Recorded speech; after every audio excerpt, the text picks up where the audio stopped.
Perfect. Thank you very much. Thank you, Yossi. I'm sorry about the this disturbance. Okay, so I'm very happy to present you some of the work that I did together with my colleagues and collaborators. So the first part of the talk is in collaboration with my postdoc Alberto Bietti and PhD student recently graduated Luca Venturi.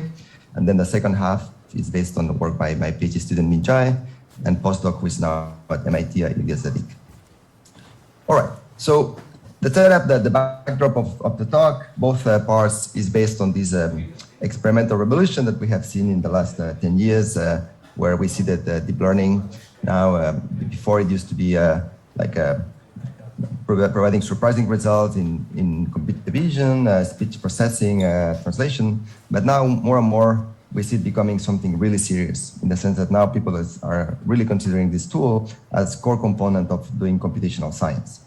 And so as theoreticians or mathematicians, we really need to ask, what's going on, right? Can we build some foundations to understand why this phenomenon is happening? And in a sense, the tools that these deep learning methods are using are in a sense very simple, right? It's just an architecture that is defining some trainable mapping. And then the optimization tools are really simple, just first order optimization. And so really like the very high level talk questions that are going to be underpinning my talk is the first one is, what can we say in terms of building some very simple statistical learning framework to explain this success? And then the other one is a bit more, let's say, going into the computational aspect. Is there some computational to statistical gaps that arise when we learn single neural networks? And let's see how much time we have to explain all this, given these initial few minutes. But let's try. And of course, I will try to keep this quite informal. So any questions that you have or at any moment, just please interrupt me, and I'll be happy to answer. Okay, so my starting point is really something very classic from any textbook in statistical learning, where we are looking at supervised learning problems, and we're interested in understanding how well our hypothesis is going to generalize on the test data, right? That's a population error. And of course, the algorithm is only allowed to use the empirical version of this risk, is R hat, and perhaps it's our hypothesis, we have found it with some aim in mind, right? Maybe aiming to optimize the empirical risk over a set of hypotheses that have small complexity, delta. And then by applying very simple, very symbolic inequalities, we obtain a generalization performance that includes like 3 different sources of error. One that comes from the approximation side, one that comes from the statistical side, and one that comes from the optimization side. And somehow these are the 3, sources of error. If you think that you are being attacked in a city and you have like 3 people, 3 different armies that come from different places, these are basically these 3 sources of error that really kind of fight each other, right? The first one is really asking us to find hypothesis spaces that somehow are able to incorporate whatever physical structure of the world we know, right? That's really our goal, is to design good hypothesis spaces. Then we need to have good tools from empirical processes, and we need to be able to understand how these 2 functions concentrate on the set. And then, like mostly concerned with the second half of the talk, we need to be able to solve these kind of problems. Okay, and so really, like in terms of like even designing functional spaces, when it comes to learning functions in high dimension, as ones that I showed at the beginning, really the tools that we have from, let's say, classical analysis, mathematical analysis, it's pretty obvious to see that they are not very useful. In the sense that if I start by hypothesis spaces that are very weak, just asking my function to be ellipses, right? Just like the minimum amount of regularity that I can extract some knowledge from the training and put it in the test, right? So this regularity doesn't work because I need an exponential number of samples to identify this function, right? That's a very well-known curse of dimensionality.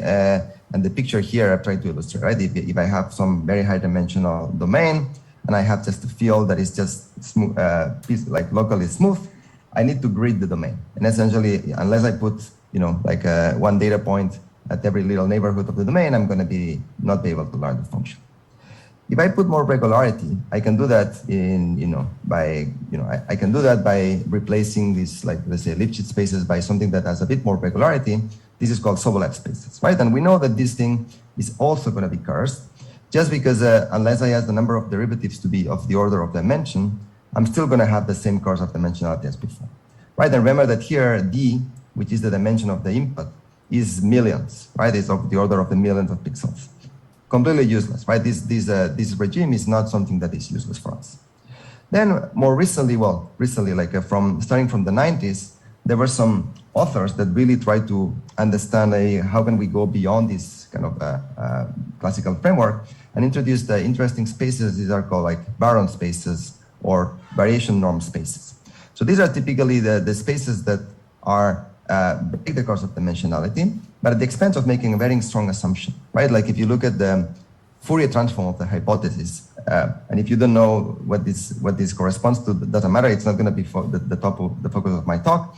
But the idea is that these kind of functions, we ask them to be super sparse in Fourier domain, right? Which means that if you translate that, it means that these are functions that depend only on a small number of terms, right? Like in a sense, and the dependency has to be low dimensional.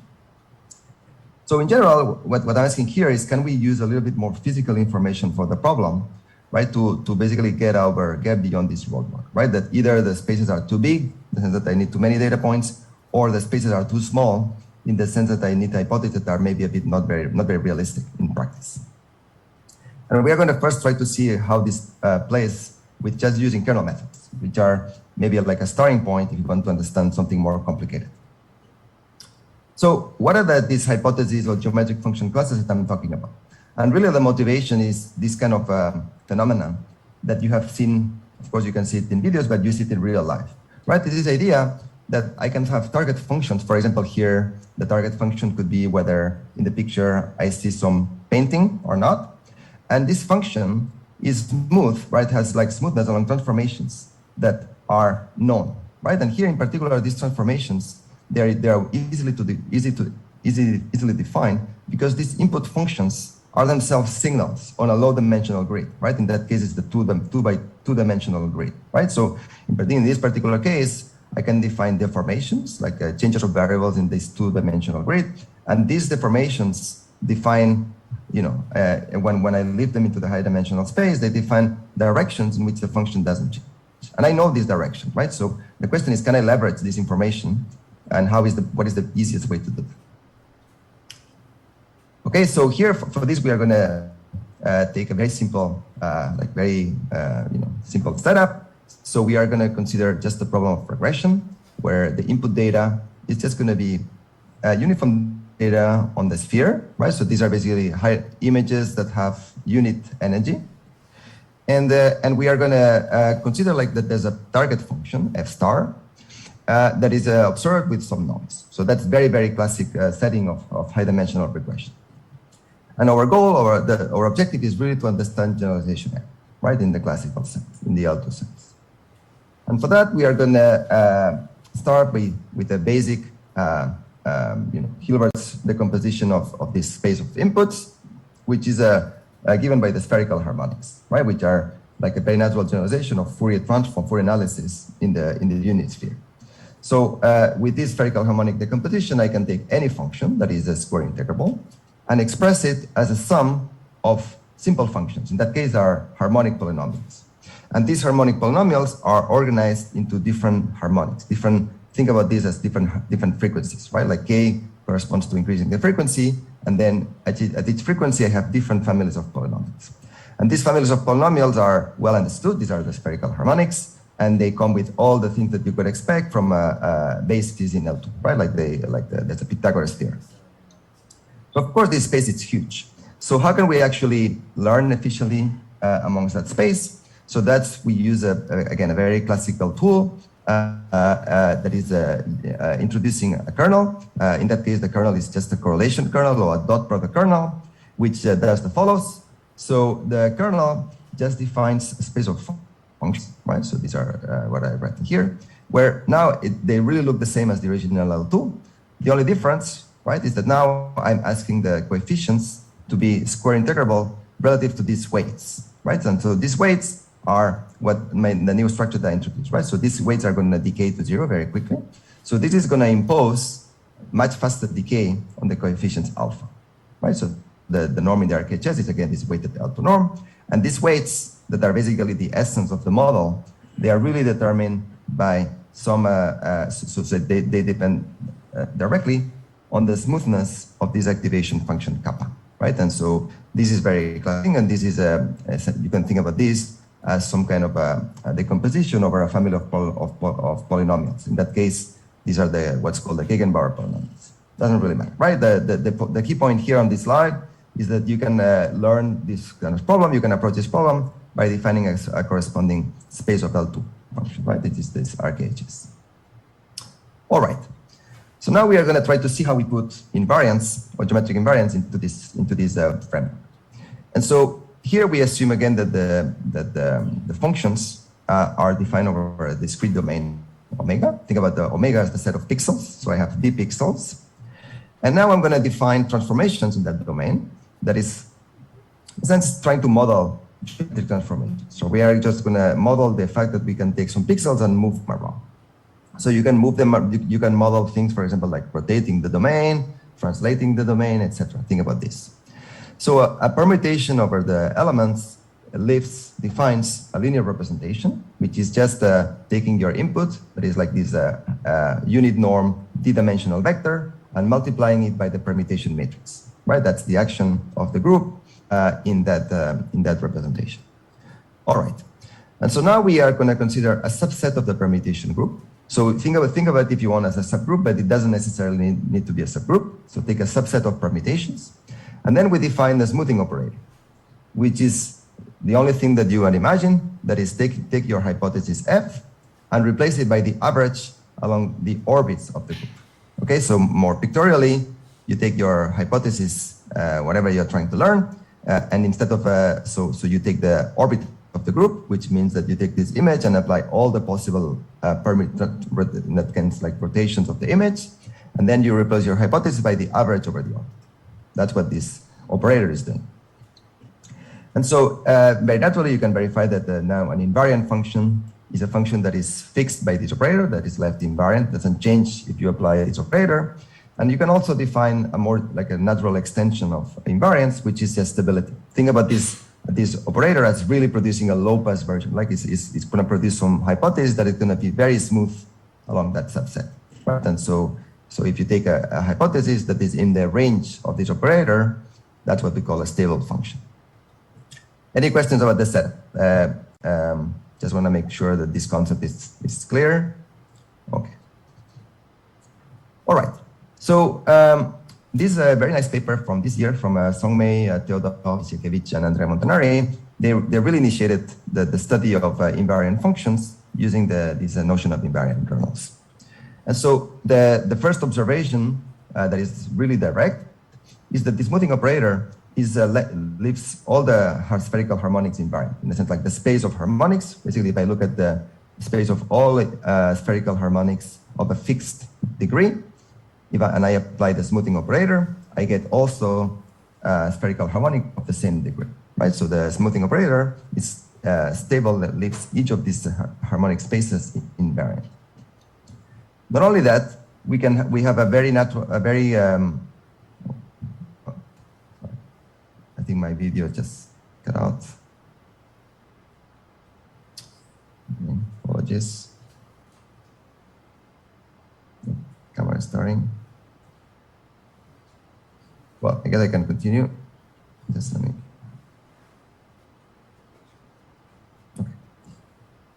Okay, so not only I know that the smoothing operator leaves each invariant space fixed, I have a very powerful representation lemma that I can use to count to see the size of this projection of this image, right? So basically, the fraction of, like the dimension of this image, is given by this quantity, right? And this quantity really tells us the fraction of spherical harmonics that are invariant by this group. Okay, and this is something that I can compute an average, like as an average over the orbit of a certain moment of this Gegenbauer polynomial that I described before. Okay, so the point is that we need to understand this quantity. And then, of course, that very naturally, we can take any of these, the dot product kernel that we had before, we can replace it by the average, like the invariant version, right? And the invariant version is just taking the dot product kernel and again, replacing it by the action over the group. Okay, so like you just take this dot product in evaluations and just compute the average. All right. And so also like a very direct property of these invariant kernels is that they share basically the same, they have exactly the same spectral decomposition as their non-invariant versions, right? Thanks to the fact that this smoothing operator is leaving every harmonic space fixed. Okay, so in other words, if I look at how this kernel is acting on functions, on a hypothesis, the associated integral operator has exactly the same eigenfunctions and the same eigenvalues. So the only thing that changes is the multiplicity, right? So in the case of the non-invariant kernel, we know that the multiplicity is exactly this number, like counting how many harmonic polynomials, homogeneous harmonic polynomials of degree k I have in dimension d. Now I have a smaller number, right, which is this n bar. Okay, and so there's another obvious consequence from everything I said, just essentially a consequence of Pythagoras' theorem, is that the approximation error, if I use invariant kernel, is the same. Okay, so if I take any function f star and I try to decompose it in my RKHS, okay, using the classical, like basically penalizing the norm, I can see that the approximation error in the non-invariant case is exactly the same as the approximation error in the invariant case, right? This is just because by definition f star is the same as the average, right? So I do the average and so natural consequence, right, is that these kernels preserve approximation properties in the case where my function is invariant, and they are smaller, right? Because instead of having so many like the sizes of these spherical harmonics are reduced. So it can only be better, right, in terms of learning. The question is really how much, right? How can we quantify how much better these things become? And so we can try to quantify that by basically just analyzing kernel density estimation, kernel ridge regression. Okay, so kernel ridge regression just tries to find a hypothesis that interpolates the data with small RKHS norm. And so in this work by Songmei and others, they have a very nice generalization bounds in the high dimensional regime, right? So they really use their recently developed methodology to study basically random matrix theory. And they consider like a sample size that is growing with some polynomial of dimension, and then look at what happens as the dimension goes to infinity. So in that regime, it's easy to see that the only thing that can be learned are polynomials, right, of a degree, maximum degree that is k. And so what they obtain is that the sample complexity gains are equal to a factor d to the alpha. Okay, so alpha here is essentially like the relative size of the group. It's called the group degeneracy. Okay, so it means that in particular, if I think about like just a one-dimensional shift, let's say that my pixels are organized in an array, and I just do like cyclic shifts. What they see is that with d to the k, right, you can actually learn polynomials of degree k plus 1 instead of k, right? In general, it would be more like k plus alpha. So the limitation is that they are only restricted to groups of small degeneracy, right? Think about this alpha as being something constant, right? So the only gains are going to be polynomial in dimension. So the question really is, can we do something a bit better? Maybe by looking at the regime that is a bit more favorable, right? So maybe fix the dimension and see what happens at fixed dimension. Okay, so that's what we are doing. So we are fixing the dimension and then seeing what happens for large sample sizes. And we are going to just use, again, a classical tool from kernel methods that is studying the degrees of freedom of the kernel. Okay. So the degrees of freedom of a kernel, for those of you who are not familiar, is a quantity that is associated with a kernel ridge regression estimator. And basically what it does, it looks at the effective dimension in which a regression is happening. Okay, so this is expressed as some certain fraction of the eigenvalues of the covariance matrix of the kernel, right? So this is really like a quantity that corresponds to basically what would be the equivalent dimension in which the kernel regression is operating, right? So like effectively how many frequencies it's actually saying. And so the key point, right, is that the smaller this quantity, right, like the smaller the degree of freedom, the smaller the generalization error, right, for a fixed approximation error. So the idea here is that if we can use if we can compare, we can relate the degrees of freedom between the invariant kernel and the non-invariant kernel, then we can quantify the gains in sample complexity, right? By looking at what is the relative number of degrees of freedom. And so that's what this theorem essentially tells you.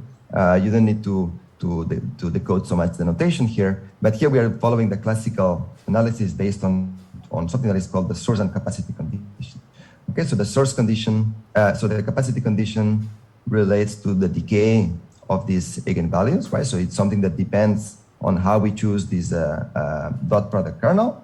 And then the source condition is a property that basically puts some hypothesis on the target function, right? And so if the target function has certain regularity, given some capacity conditions, we can quantify exactly the generalization error, right? And so here the punchline is that you see that if I use the invariant kernel, I get a quantity that depends on this ratio that I described.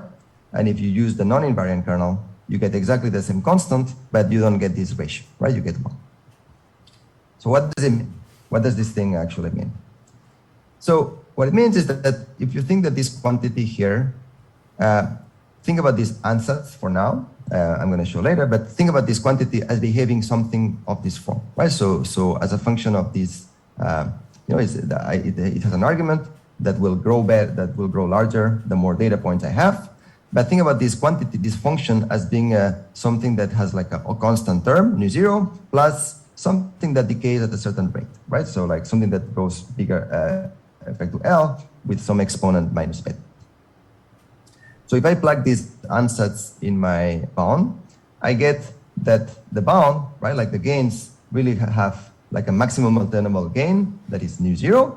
And then the effective sample size in which I will see this gain is driven by this exponent beta, right? So if n is large so that this quantity here is negligible, then the effective gains I see are going to be of the order of nu0.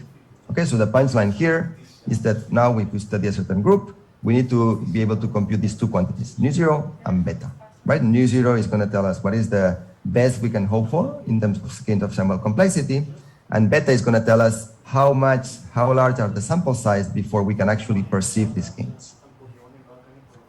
There's one thing here is that the curse of dimensionality is still there, right? Even if we are in this invariant model, we are still cursed, right? Just because the only thing that this model can do for us is improve the constant, right? The constant that is, basically, unfortunately, this constant is inside this exponent, right? And so if I think about like a Lipschitz function, this I can include it in the source condition, right? By asking the source conditions to be such that alpha times r is of the order of 1 over d. And so what you see here is that this exponent is still of the order of 1 over d. And so it doesn't matter if I have here a constant that is, whatever, even if it's like exponential in d, this is still going to be cursed. And the other comment I want to make is that these gains that are at the level of the upper bounds, they're also tight. So we have a minimax lower bound that matches the constant, right? Which means that there are functions out there, right, that are in the RKHS, for which if I don't use the invariant kernel, right, this generalization error is real, right? So there is the gain between using invariant and non-invariant in the minimax sense is really of the order of this nu0. Okay. Any questions about this result so far? I'm gonna continue. Otherwise, all right. Okay. So the question is really how can we verify these ansatz, right? So I just gave you this quantity here, and this, it's what does it mean, right? So remember that the key technical step, or like the key object here, is to understand this fraction of spherical harmonics that are invariant. And this can be computed through this average over these moments of Gegenbauer polynomials. Okay? And so the tool that we are using is just using a very basic tools from linear algebra. So we extract, again, the permutation matrix associated with the permutation sigma, and we look at the eigenvalues. And so what we know is that this fraction here has a certain behavior, asymptotic behavior, as a function of when the frequency increases. And so the point that sees that basically the constant term, the nu zero, as you can see here, it really is that you start to identify it, which is basically 1 over the size of the group. So this might be intuitive to you, right? As I will try to motivate later. Plus some terms, like some kind of high order terms, and we are able to actually give some asymptotic decay of these terms. The key point here is that these terms decay to 0 quickly, right, as a function of the frequency, right? And how quickly they go to 0 depends on certain cycle statistics, cycle properties of permutation, right? Like the more basically the more multiplicity, like the larger the smaller the multiplicity, the larger I will have the decay. The technical ingredient really comes from this work by Saldan and Tomei that just give us like a perfect full description of the PDF, like or the CDF of the random variable, that is to take a uniform point in the sphere and do the correlation with any permutation, any unitary transformation of this point, right? So if you have this PDF, then you can compute these things. So since then, I've been told and educated by different people about that this in fact is a classical problem, right? Counting invariant polynomials is I think a very, very old and powerful, it's like a very well-known area in representation theory. So for example, if you use something that's called like the Molian generating function, you can recover some of these things, right? That this is just, it isn't meant anything to you. All right, so I'm just going to give you some examples of what this thing means in practice. So if I look now at the cyclic group, for example, so this is again is the group. Let's say that you have your data, that is like you have d coefficients that they are in a one-dimensional array, and you just consider translation invariance, right? The signal can translate. So in that case, your nu zero is 1 over d, which is essentially like the size of the group, how many different shifts I have of the elements, but then the asymptotic expansion, like the asymptotic decay, right, so this is actually achieved very fast, right? So this gain in sample complexity is very modest. It's just basically linear in dimension, but it's achieved pretty quickly. If I look instead at local translations, so these are the group where instead of actually having just a global shift of my domain, I'm going to break my domain into different buckets, right, different windows. And then I can have like shifts inside each window. So now the size of the group is much larger, right? Because basically I have products of cyclic groups. So now the size of the group is basically, s to the minus r. So think about s as being small, right? And r as being proportional to dimension. So if I'm in that regime, I have like very large gains, right? That are potentially exponential in dimension, but the rate in which I achieve them is very small. Right? It's not very fast. But then we can also think about more like a larger groups, like of this flavor. So for example, if I look at the full permutation group, I have essentially both things happen, right? So I have gains that are exponential in dimension and also achieved very fast, right? And this is again intuitive, right? If I have an invariance to a very large group, I should expect my network, right, to like my gains in sample complexity to somehow to be proportional to the size of the group, right? This is what we are verifying in all these examples, and we can even extend it to situations where we don't even have a group, right? So here, think about the example of permutations that are just shuffling the pixels around in a way that it's near translation, right? But you can afford some amount of deformation, right? So think about moving the image around, and some pixels are moved more than others, right? So that's an example of a small deformation. So in that case, the gains are again exponential in dimension with a rate that is also exponential in dimension. All right. Okay. So just to give you some conclusions of this first part of the talk, what I try to convey, what I try to explain, is that. Can I ask a brief question? Of course. So when you have a group, then you're talking about functions that are invariant with respect to the group, and you want to learn the function. But what does it mean when your G is not even a group? So what condition on the function does it correspond to? So that's what I explained at the beginning. So it means that it's a function that is stable. So basically, think about this operator that is just taking a function f and replacing by the average over this step. So I'm going to just replace my function by the average of the value of the function at that image, and then all the possible deformed version of the image. So think about some kind of like a low-pass filter, if you want. And then we put a source condition over the original function, and then that's how the result is obtained. But think about the function that varies smoothly as you apply a small deformation. So your condition is that the function is in the image of the operator? Yes, yes, exactly. And then there's some regularity, there's some conditions on the source, right, on the original function. Yeah, thanks for the question, it's very, very important. Okay. So what I try to convey here is that if you can take the classical methodology to understand like basically how to learn function high dimension with kernel methods and combine it with invariance. And in a sense, like the tools, at the end of the day, like the main technical tool is really this, it boils down to counting invariant polynomials, which admittedly we have used maybe a rudimentary way to do it, but probably there's maybe more powerful ways to do it. But at the end, that's what you get, right? You get gains that are of the order of the size of the group, but somehow even this is not very useful, right? Just because we know that we cannot change the rate, right? That we can only change the constant, right? Using invariance, we can only change the constant. And so the alternative really, if you want to go in that direction and really have like a kind of a positive theory of which functions you can learn in high dimensions, somehow it feels that you need to break the problem into different scales, right? I mean, treating the input as a very high dimensional object, somehow this is really like the source of all the curves, right? And so there's alternatives based, for example, in what I described, like these baron spaces that think about functions that are like just sums of low dimensional projections, or functions that basically just depend on local neighborhoods. This is a nice work by a group in EPFL that uses kernel methods to quantify these gains. So just some directions that we are thinking of for this for this project is we want to try to kind of reconnect it with a regime of song and collaborators. So for example, can we actually treat using our tools the cases of exponential diverging degeneracy, right? So like, can we understand groups that are not polynomial in dimension in this high dimensional regime?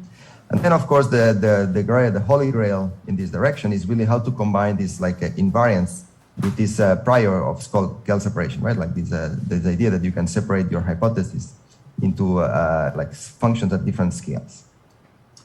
All right.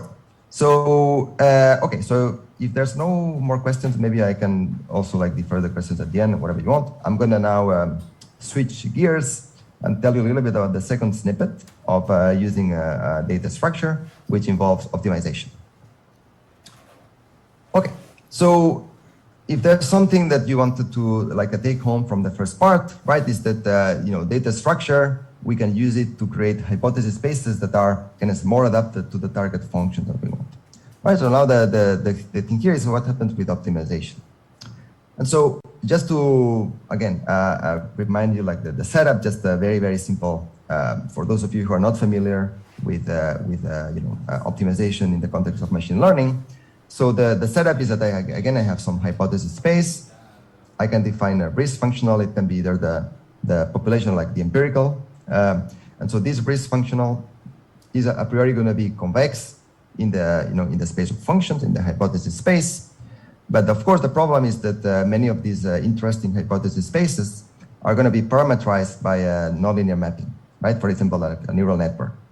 And so once I apply the composition, right? So once I express my risk functional as a function of my parameter space, then this convexity kind of disappears, right? And I need to deal with a non-convex functional that has bad local minima, right? And there's classic works by Ohad and collaborators. And also we have some paper that we probably show that there's bad local minimum.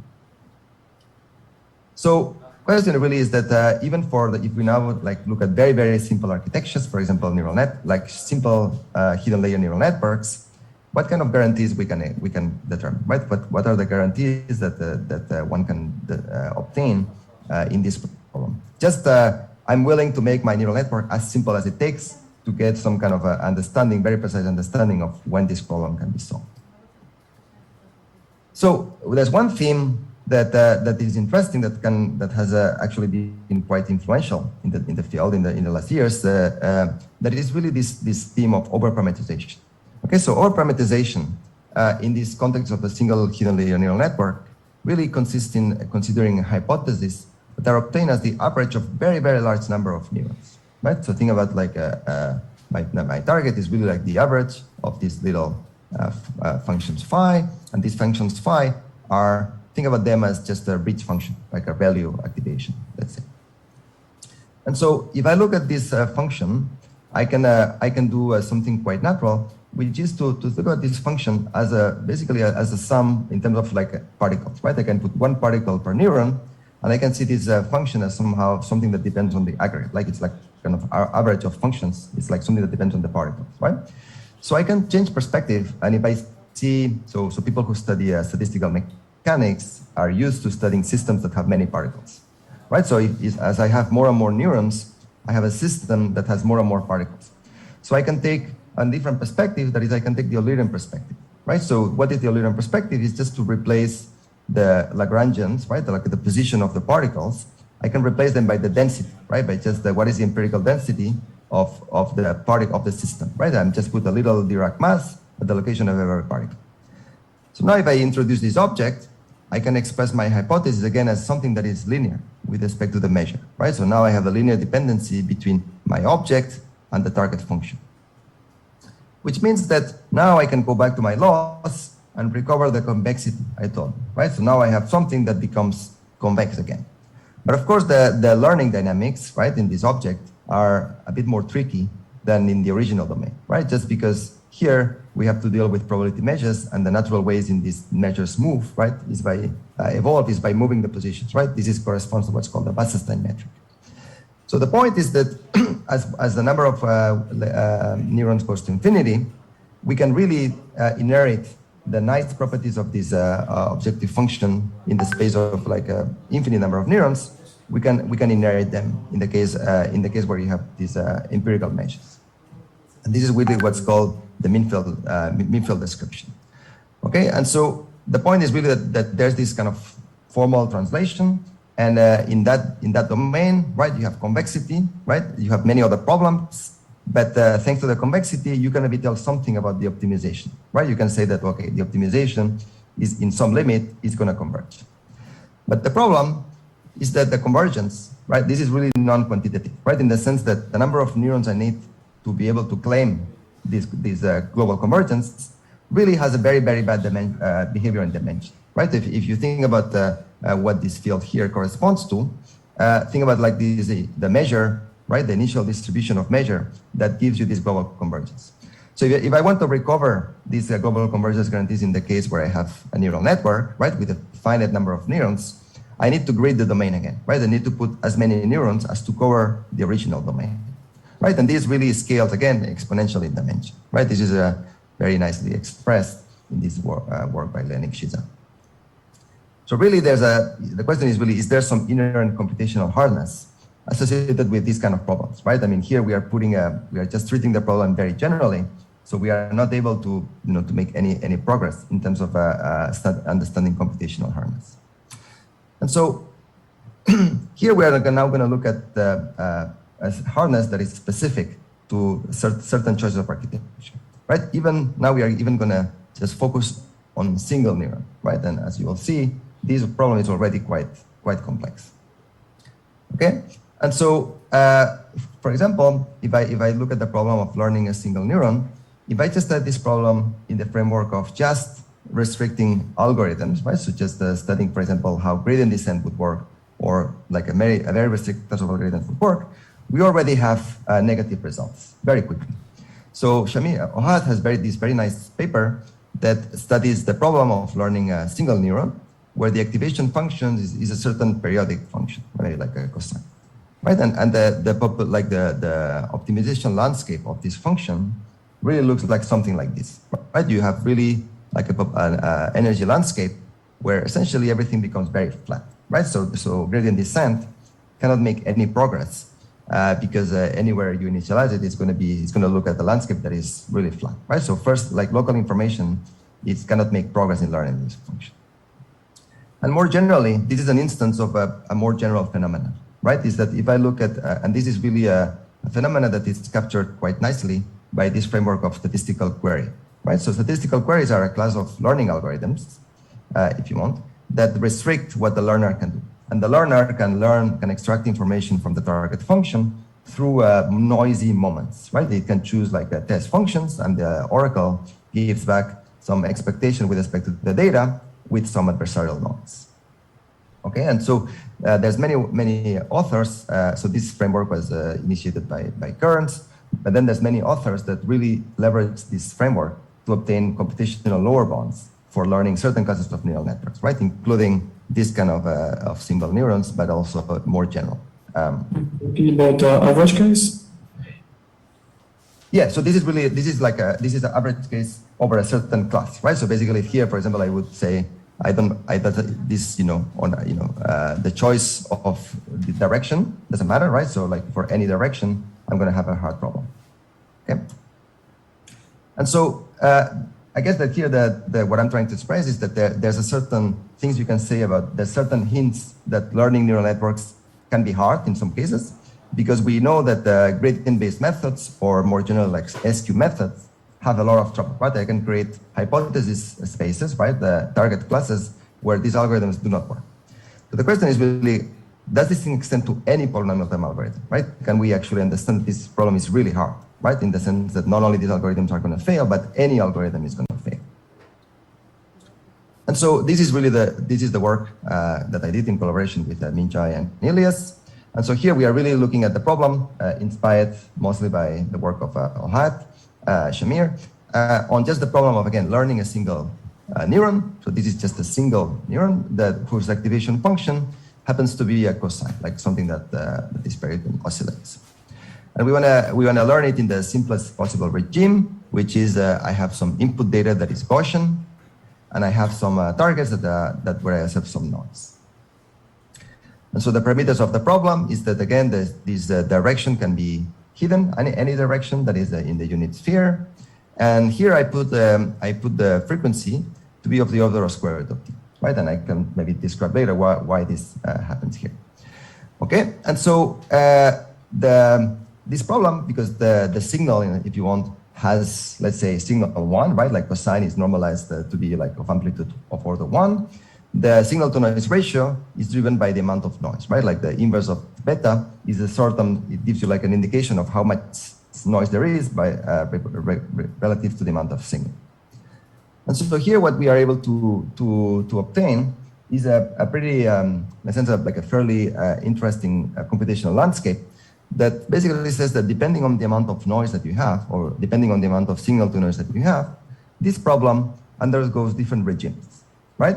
Naturally, the first regime, like the impossible regime, corresponds to the case where, okay, if this beta is very large against 1, right? If I allow noise, here I didn't describe too much what sort of noise I have, but think about noise that can potentially be even adversarial, right? So in that problem, in that regime, of course, there's nothing I can do.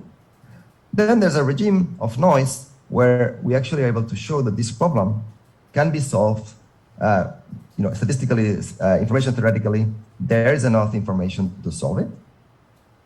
But solving this problem is what's called cryptographically hard. And I'm going to explain what this means in a second, but think about it, that this is basically ruling out any computational time algorithm to solve this problem. And then if the amount of noise is sufficiently small, right, for sufficiently large signal to noise ratio, then we have an algorithm that is a polynomial time possible. Okay, so there's this very, kind of three distinct regimes of this problem that are obtained by just changing the amount of noise that you have. And I'm going to just very briefly now give you the flavor of each of these regimes, like the two regimes. Okay, so just the lower bound, really like this cryptographically hard regime, is based on a reduction from a worst case lattice problem, right? So here, like the source of computational hardness is like some reduction to problems in lattice cryptography, right? So we are going to describe very quickly what this means. And the upper bound is also leveraging a lot this, like it's periodic or lattice structure, and uses what's called a basis reduction algorithm. Lattice basis reduction is an algorithm that is kind of famous in these circles, which is called the Lenzo-Lovász basis reduction algorithm. Okay, so really like just to illustrate, to motivate in a pictorial form why this problem is computationally hard, it really it's like the source, like the heart of this reduction is based on a model that is called the continuous learning with errors. And really the problem is as follows, right? So think about you have these 2-point clouds, and if I just let them move, maybe you have seen what are the difference between these 2-point clouds, right? I don't know if you have seen, right, that if you keep staring the one in the left for some direction, you see something funny appearing, right? In the one in the right, there's really just it seems that it's just like a noisy data, but on the left-hand side, there's a direction in which the data becomes oscillating, right? So there's a model, there's some planted periodic structure in this bottom of the left. The problem is that, and so the key point is that this problem, like basically trying to tell, like this hypothesis testing, right? So telling whether you are in the left-hand side or the right-hand side is actually a problem. Is that if you are able to solve this hypothesis testing problem in high dimensions, in fact, you are able to solve a problem that is essentially believed to be cryptographically hard, right? In a sense, it's even believed to be robust against quantum attacks. And this problem is called the gap SVP. And just to give you like a very, 30-second description of what this problem is about, this is a problem of finding short vectors on a lattice, right? So a lattice is just like a set of points in RD that are obtained by integral combinations of some basis vectors, right? So for example, these are here like this, the black dots. And so finding a shortest vector, right, on a lattice, you can see directly, you can see that it has like a very natural combinatorial flavor, right? You need to essentially test all the possible things. But the point is that finding the shortest vector is NP hard, and finding approximate shortest vectors is also considered to be computationally hard, right? And this is really what this gap SVP is about. Okay, and so this reduction that we introduced in this work at Stock combines like both a quantum and a classical step. And it, in a sense, is like the natural extension of other sorts of hardness for this similar problem, like discovering this planted periodic structure in high dimensions, right? That there was some very nice prior work by Elias Diakonikolas and David Kane on this problem. When you talk about cryptographic hardness, like number factorizations also count as cryptographic hard, but quantum computers can. Right, so this is a notion of cryptographic hardness that is even robust against quantum computers, right? So it's really post-quantum cryptography, right? And I'm not an expert in this, but it seems that the community is really basing all the post-quantum cryptography on this kind of assumption, hardness assumptions. Right, but I don't think this is necessarily is NP hard. I don't think it is. It's not NP hard. It's not NP hard. It's possible. Right. It's possible for some quantum algorithm to actually manage to solve it. Like it's an open problem, I think. No, but in a sense, So there's no proof of NP hardness, but it's really believed, and again, of course, it depends on the value of the gap, right? So here, the value of the gap that is believed is polynomial factors. All right, and so here what we are, so the way we are using this model is in connecting it with the problem of learning a single periodic neuron, is that basically that there's a reduction to this problem of gap SVP, right? So in other words, if I have this hypothesis class that is just given by single neurons that oscillate at this frequency that is of the order of like bigger than square root of d. And so here what we say is that if we have a weak learner for this class, you are basically solving a gap SVP with polynomial factors, right? Which is again supposed to be hard in this cryptographic sense. Okay, and so here just a few comments very quickly is that the noise that we are assuming, right? So it's what we call position dependent. So it's not totally adversarial, but so think about this noise as I have some random noise, and then I pass this random noise through an activation function, right? That's the kind of noise that we are able to deal in this lower bound. And so here, this is really contrasting with the regime in which this problem is information theoretically possible, right? So there's as soon as the noise level is smaller than any constant, in theory we can actually identify this class, right? So we really like this hardness is really computational. And so there's of course we are not by far the first ones to use some kind of cryptographic hardness assumptions, connect them to learning problems. So there's some prior works that really leverage this thing in the context of Boolean functions, even some reductions to the learning with errors, which is kind of the very related model introduced by Odette Regev that is related to continuous learning with errors. And then more recently, Danieli and Bharati, they also leverage some cryptographic assumption, in that case based on the existence of local pseudorandom generators with polynomial range, right? And so all these results are very, very interesting and somehow use different flavors of cryptographic hardness. Okay, and so the last item I wanted to describe is also the fact that the noise in this problem is necessary, right? So in other words, if you have very little noise, very little amount of noise, this computational hardness disappears. And so what we show is that there's an algorithm that runs in polynomial time that can weakly learn this class. Again, in this when the frequency for any actually frequency that is polynomial of t, right? So even like highly oscillating the cosines, as long as the noise level is smaller than a certain exponential limit. And what is interesting is that the amount of samples that we need to learn this is very surprising, right? It's just d+1 samples suffice for learning this problem. And so this algorithm is not gradient-based, it's not SQ-based. In fact, these two algorithms are ruled out, right? So we have, by the results of Hachamir and Song and others, we know that these algorithms cannot work in this problem. So the algorithm is based on this lattice basis reduction from Lenstra Loveless. And this algorithm has already been used in certain related problems of estimating some structure from measurements. For example, there's this work by Anthony and then Daniel Su and others from a few years ago, and also previous work by Ilya Zadik and his advisor, David Kabarnik. And so what is interesting is that the d+1 sample is optimal, right? Obviously, these samples aren't sufficient in this problem, right? Just because this activation function destroys some information, right? So you cannot just do it with d. So d+1 suffice, right?